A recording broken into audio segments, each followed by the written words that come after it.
Deanna, I forgot to ask you what you learned or gleaned from watching yourself on YouTube. I know that we lost, it wouldn't download part of it, but from what you did from the previous one, what did you learn? I learned how I could improve myself as a public speaker and how... You have some specifics? Yeah. Okay. I need to be louder and I think that I'm like a normally loud person. You really get to know me. And but I feel like I need to be more comfortable. So I feel like... With people that you're around? Yeah. Okay. So when I take it maybe you have brothers and sisters and you have no hesitation in yelling at them and screaming at them and stuff. And so you do have a voice. Yeah. Okay, good. Thank you, Deanna. Okay.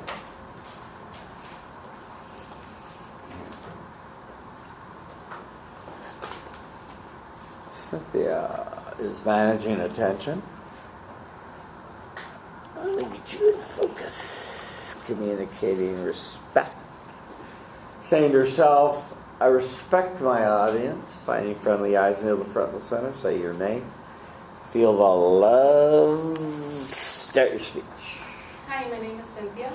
Hi, Cynthia. So, did any of you know there was a measles outbreak in Disneyland on December? Sure did. 2014. Measles, a highly contagious viral disease, was eradicated from the U.S. in 2000. It causes a fever, a rash, loss of appetite, and vision problems. Unfortunately, before eradication, some medical staff were exposed to infected people. One of this staff was an expectant RN, my study buddy's mother-to-be. Wow. So today, I want to introduce my study buddy, Diana Sarah Claren de la Cruz, who believes there's no greater barrier than the one you impose upon yourself. And she thinks you should always see the bright side of things. I will tell you about past experiences, present troubles, and future goals. I know you will enjoy meeting her because she is a living testimony of what it is to pursue your dreams until those dreams become a reality. So, when Diana was born, her mother noticed that she couldn't blink. She had a cataract on her left eye, and her mother thought it was due to her exposure to measles. At 2 weeks old, Diana had a surgery to remove the cataract, but unfortunately, her vision was also taken away. She always saw her mother helping others, and Diana's mother would also always help her, but she treated her as a normal person. However, she sometimes felt that her dad treated her as if she had a disability. He didn't want her to play sports because he was afraid she would get hurt because she could only see from one eye. But Diana never felt that she had a disability, and she convinced him to let her join track and eventually volleyball. She still likes running, and it reminds her of when she's going through a tough time.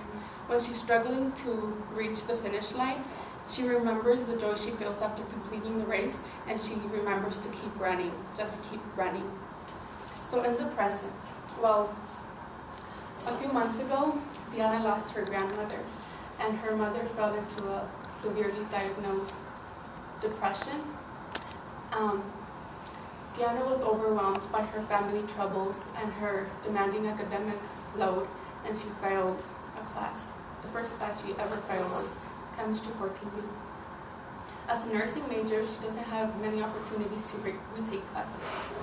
So she was very disappointed, and especially because her father recently sold the car to help her financially. She was also disappointed and discouraged when she went to talk to a counselor, and the counselor questioned her ability to handle the nursing classes. Diana admits that it's hard caring for her mother while trying to balance academics, but she is encouraged by thinking that one day when they get through this together, they will practice nursing along each other. But in the future, Diana would like to move to Europe, specifically to a country with universal health care, so that she could provide to people that, regardless of their financial situation. So today I have introduced you to my study buddy, Diana, and I have told you her past experiences, her present troubles and future goals, and she is a living testimony of what it is to pursue your goal, your dreams, and reach them, because she is now a nursing volunteer at the Ronald Reagan nursing program. And this is Deanna.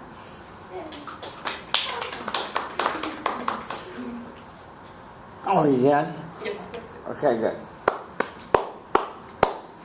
Okay, where are we? Here. Yeah. Here. Yeah. Hi, my name is Pedro. Hi, Pedro. I think that it was really good because it was really clear, like the stories, which one was the past, the present, and the future, and that the thing I did wrong, that I didn't relate the conclusion with the introduction. I think that you did that very good. Mm-hmm. Improvement. I'm Daniel. I think it was a little short. Other than that. Anybody time this? Can you start timing? Would you mind? You have to leave. Can you time? Do you have a Apple? You're going. Can you time? Do you have an Apple phone? Great. Thank you. Okay. Gosh. Cynthia, you started with a real dramatic outbreak about the outbreak of measles at Disneyland, and I always say thank you, Jenny McCarthy, etc. And I'm glad that the state of California recently passed and stringent measures requiring people that want to go to public schools be vaccinated. And I would love to get in a debate with anyone that disagrees with that. In any case, it was rather dramatic that you talked about you tied it to the RN and to the mother, and that was dramatic and that was interesting. So that was good. So you introduced your study buddy, and you said you were going to tell us about her past, present, and future goals, and so that was good. And you had a good, significant statement. I agree it was a little short, but still it was pretty good. Your first story was about her past and her eye problem and not being able to blink and having cataracts due to the exposure of measles.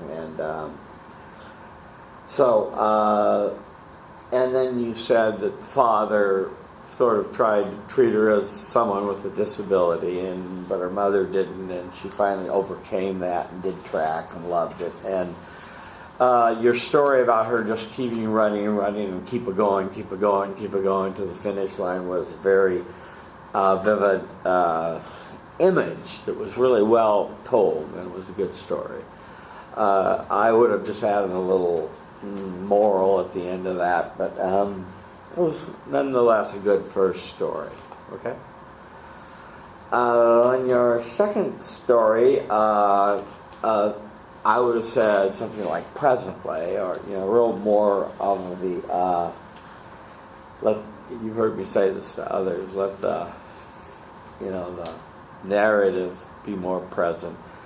You told us about her mother being clinically diagnosed with depression, and her being worried about her mother and failing Chem 14B, and the counselor giving her grief, and everyone giving her grief, and her father selling his car and all this stuff, and lots of problems. And so what I liked about the story was the honesty of it, and this was you didn't sugarcoat anything. She's got a lot of problems, and that was good. So you really told it. You told it well. This wasn't like, oh, she failed a class. No big deal. This is like, it's related to the nursing major and so forth, and her mother and all that stuff. So it was good. So I liked that story. And I like the way you sort of ended it on a sort of positive, upbeat note. You did say in the future, and that was good, but do more emphasis with your voice. Realize you're stressing the narrative. You're telling your audience where you are in your preview, see? Yeah, you want to go to a country with universal health care, wherever that is. Cuba? Britain? Canada? England, okay, good. Yeah, and she's thinking of specializing in psychiatric nursing. We didn't get much of a story about the future, but that was okay. The summary, she always looks on the bright side, and now she's volunteering at the Ronald Reagan Hospital. Ladies and gentlemen, I give you Deanna. What I was hoping more of was some more mention of the measles as a tie back, and just say, so, as someone who started with, the happiest place on earth, the measles outbreak, she's come through it all, and she's going to still go on to the happiest place on earth or something like that. To tie back to where you started, see? So it's a full tie back. Your canais, let's talk about now. Give an overview of the speech. You did. It could have been more detailed, but you gave it. More dynamic. Could have been even more dynamic, but it was better. And walk around. What do you think of your walking around that you did? So I just took one step and I kind of stopped and I forgot, but then I think I did walk that way. You walked that way better than you walked this way. I don't know if you don't like Elliot or whatever, but you for some reason for your left side you didn't want to go over here. I don't know. I kind of just forgot. Yeah. Okay. So you got the job done, and what I was, as you've heard me say to other people, I was interested in you learning the 7-part outline and having it all be part of a schema that you have now, because the rest of the speeches follow the 7-part outline. Okay, so you did a nice job, Cynthia. Thank you. Cynthia, what'd you get out of YouTube?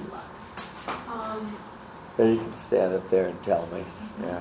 I realized I didn't walk. I was just standing here, so that's what I tried to do this time, walk more around. Yeah. And I wasn't dynamic enough, but I think I could still work on that. Yeah. Okay, great. I'm glad you got some learning from that. Good. Thank you. Anyone else? Yes, one more. Okay.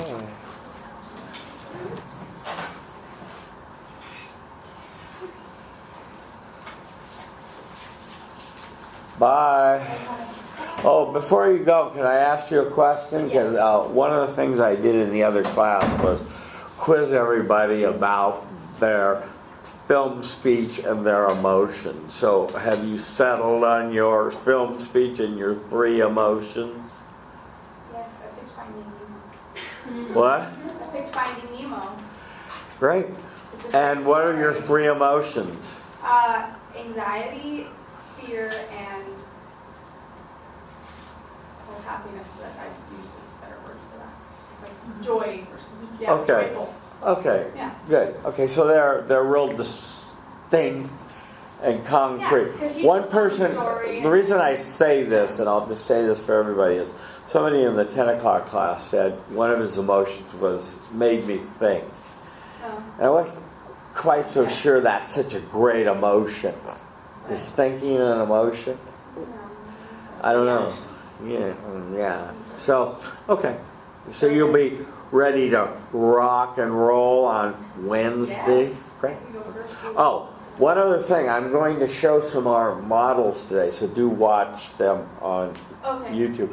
One thing I want to stress is you'll hand me, before you speak, the outline. The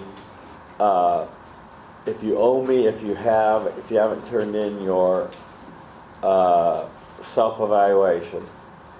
For my first one. Yeah. Right, and I have that on. Okay, and then a film review Right. that you'll quote in the significant After the statement. thesis, right? Right after the thesis, one sentence, and you say whether you agree or disagree with the one sentence quote. For example, you'll say, Janice Maslin in the New York Times, and you'll say these words exactly like this. On January 15th, 2015, said, the Titanic is the worst movie ever made. Oh, okay. But I disagree. And then you go on with your speech. Okay. Okay? You So say give a that? short quote. I agree or I disagree? You say whether you agree or disagree with the quote. Yeah. You just say it or you say why? You want us to say why? You can say why. Oh, okay. Yeah. Yeah, you Okay, can that's say why. easier than what I did. Okay. Okay. Sorry. Okay. Bye. Bye. Goodbye, good Christine. I'm going to ride horses, sorry.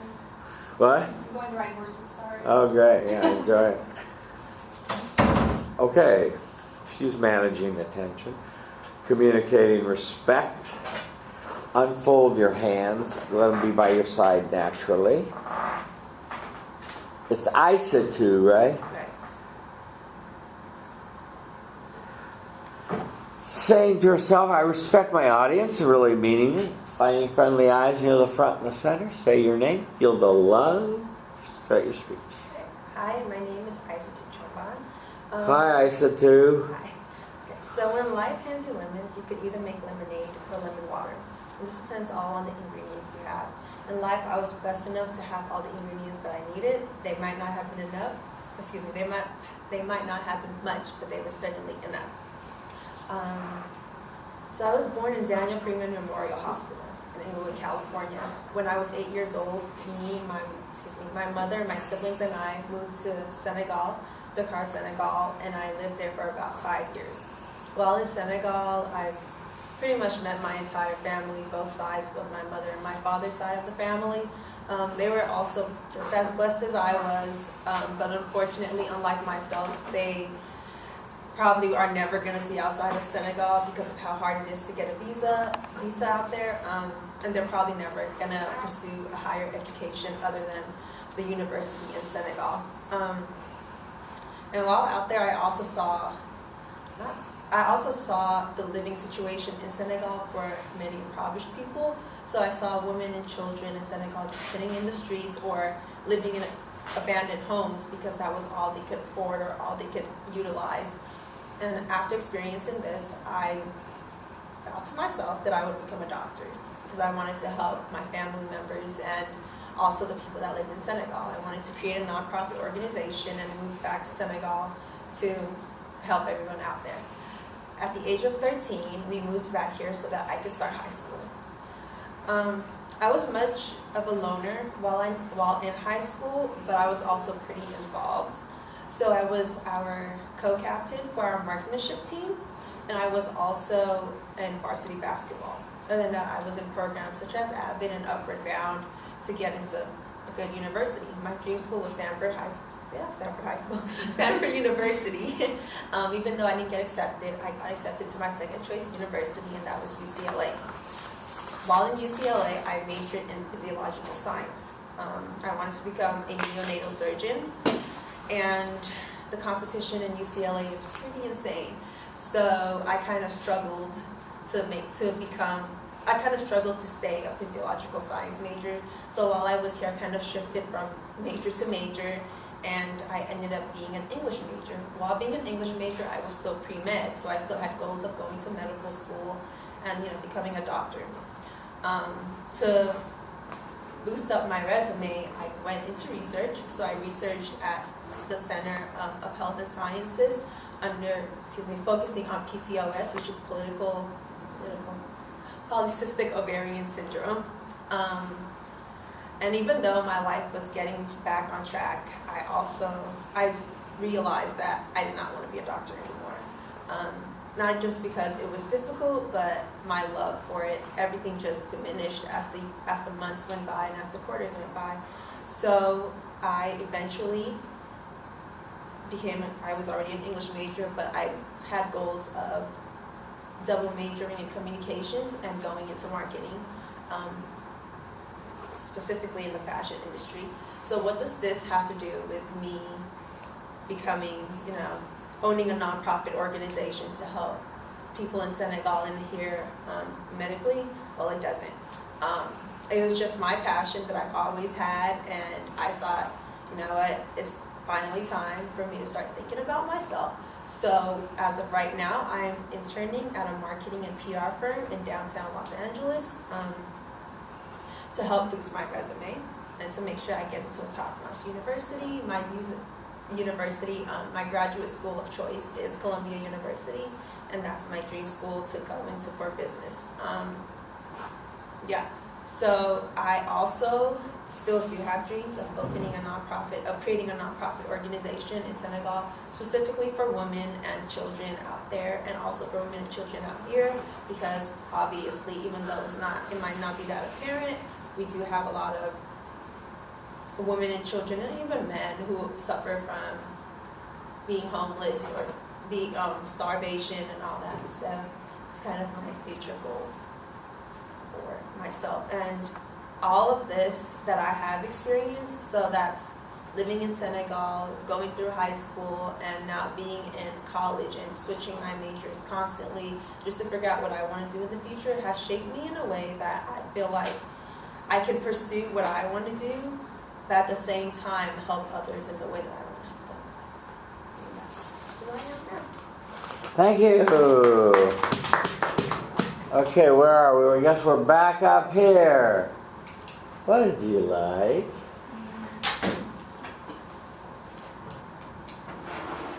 Uncross your arms, be open. Yeah, that's good.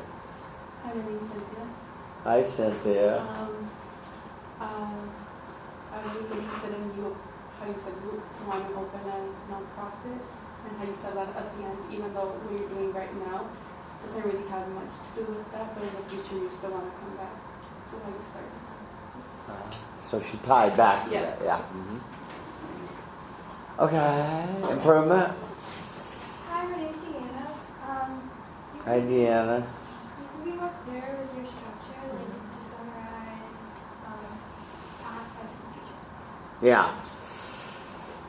I said too. Okay, good.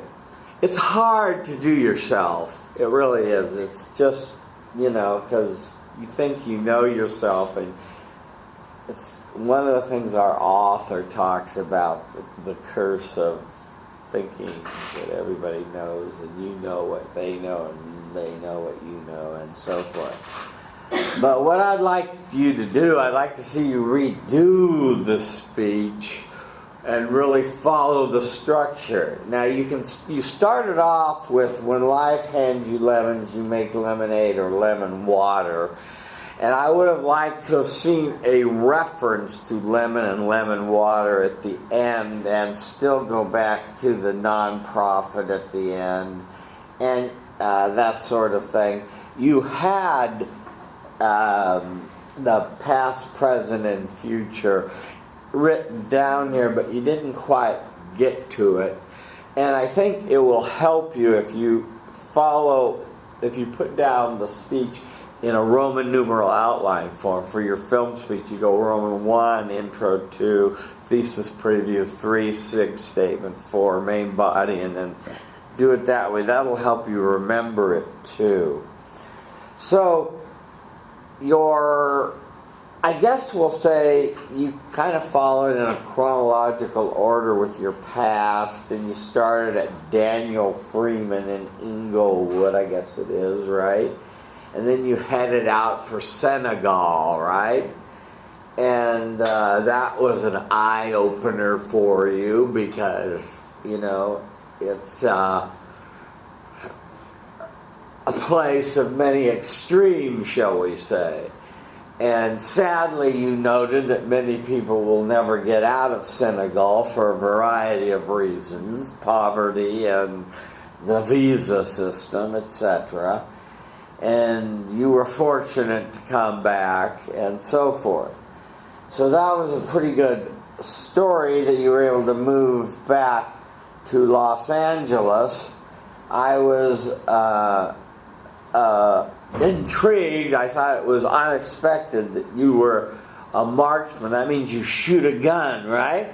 Yeah, that's interesting. Huh. and play varsity basketball.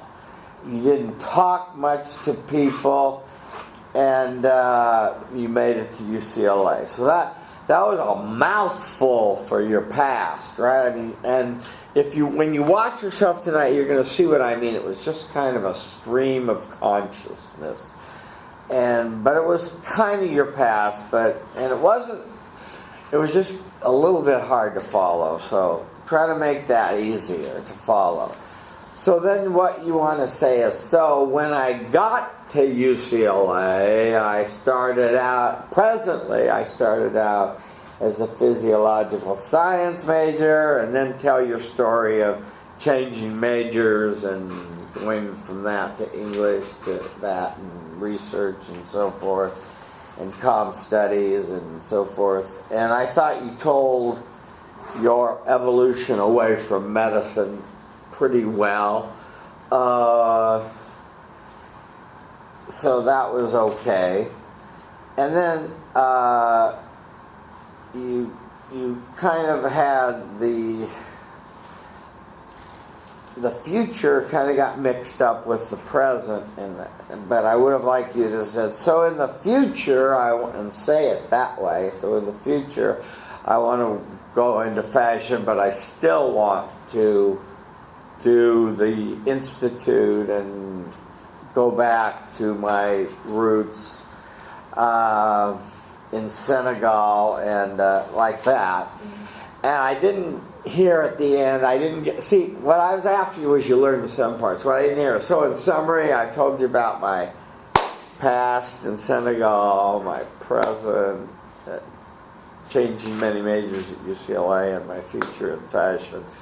Ladies and gentlemen, I give you Isatu. And so remember, if you ever get 11, evolve.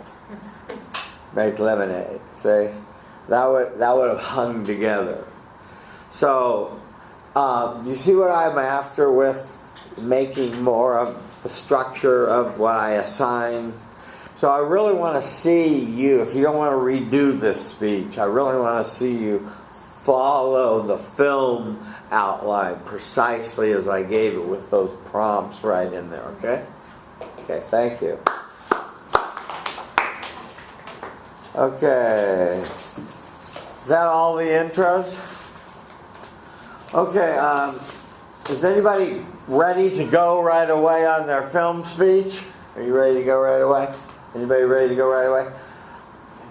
Okay, I want to show a couple more just for the benefit of letting people have the benefit of seeing a few more models, and then we'll let you go. Okay? Good. I have to leave 20 minutes early.